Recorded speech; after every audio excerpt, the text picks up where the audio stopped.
La principale commune touchée est la Couarde, Connery. On a touché sur à peu près 300 mètres. Là, c'est les enrochements plus importants, bien sûr, et le plus problématique, c'est Peurago.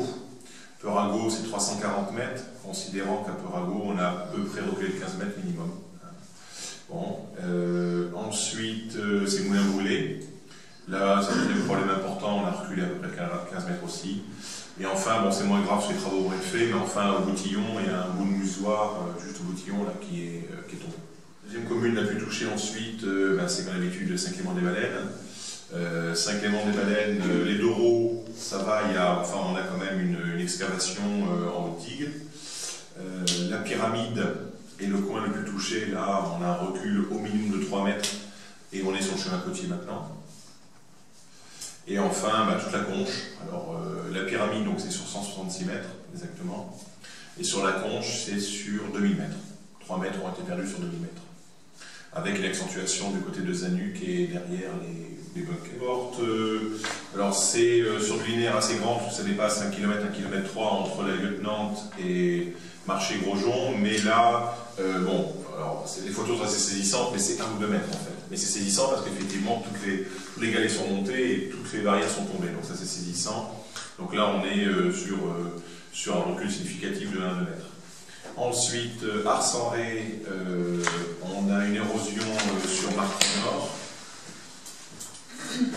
qui nous pose problème quand même parce que la RD n'est pas loin du tout. On a un petit peu sur Beauregard, sur Loire qui n'est pas au sud, elle a été tapée par le nord par l'effet miroir, donc le retour de la baie d'Aiguillon. C'est toujours la même chose, ça tape au sud, ça va chercher les aiguillons, que ça rentre chez nous. Donc Loire, on a été touché sur tout le nord. Le Groin, il y a un recul de falaise d'à peu près 1 mètre, sur 640 mètres à peu près, ce qui est beaucoup.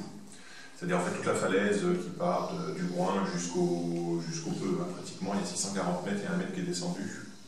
Et plus embêtant, sur la digue nord, elle n'a pas bougé, par contre, elle s'est fait raviner par l'arrière.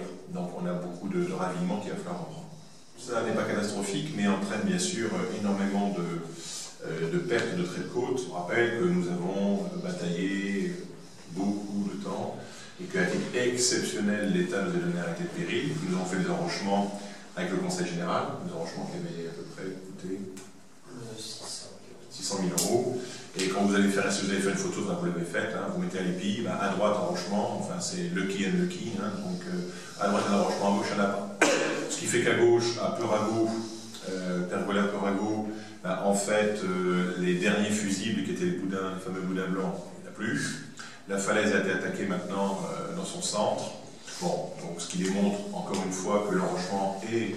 Alors l'enrochement, ça veut dire franchement, remaniement de l'enrochement, capture de sable, il y a du travail, c'est continu, mais c'est la position de défense adéquate.